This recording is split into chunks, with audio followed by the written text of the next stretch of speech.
എൻ്റെ പേര് ഭാവന എന്നാണ്. ഞാൻ ആലപ്പുഴയിൽ നിന്നാണ് വരുന്നത്. ഞാൻ ഇവിടെ ബാച്ചിലേഴ്സ് ചെയ്തത് ഇംഗ്ലീഷ് ലിറ്ററേച്ചറിലായിരുന്നു. ഇപ്പം ഞാൻ DCUവിൽ MSc ഇൻ മാനേജ്മെന്റ് ബിസിനസ് ചെയ്യാൻ പോവാണ്. എനിക്ക് ആദ്യമേ ഒരു പ്രീവിയസ് റിജക്ഷൻ ഹിസ്റ്ററി ഉള്ളതാണ്. അങ്ങനെയാണ് ഞാൻ എഡ്ഹോക്കിൽ ഇവിടുന്ന് പോയ കുട്ടികൾ വഴി അറിഞ്ഞു വരുന്നത്.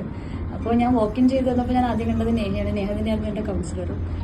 അന്ന് തൊട്ട് എൻ്റെ വിസ അപ്രൂവ് ആവുന്നവരെ ഒരു കോൺസ്റ്റന്റ് സപ്പോർട്ടായിട്ടുണ്ടായിരുന്നു. എനിക്ക് ഏറ്റവും പ്ലസ് പോയിന്റ് ആയിട്ട് തോന്നിയതെന്ന് വെച്ച് കഴിഞ്ഞാൽ നമുക്ക് എപ്പോൾ വേണേലും കോൺടാക്ട് ചെയ്യാം. അവരപ്പോൾ തന്നെ റിപ്ലൈ ചെയ്യും. അല്ലാണ്ട് നമ്മളായിട്ട് വലിപ്പിക്കലോ അങ്ങനത്തെ കാര്യങ്ങളൊന്നുമില്ല. അതുപോലെ തന്നെ എല്ലാം നല്ല ക്ലിയർ ആയിട്ട് പറഞ്ഞു തരുന്നുണ്ടായിരുന്നു. പിന്നെ എൻ്റെ ഡോക്യുമെന്റേഷൻ ചെയ്തത് അക്സയാണ്. ഡോക്യുമെന്റേഷൻ കുറെ കോംപ്ലിക്കേറ്റഡ് ആയിരുന്നു. പക്ഷേ ആളെല്ലാം നല്ല കൃത്യമായിട്ട് ചെയ്ത് പ്രോപ്പറാക്കി എല്ലാം ചെയ്തു തന്നു. So thank you.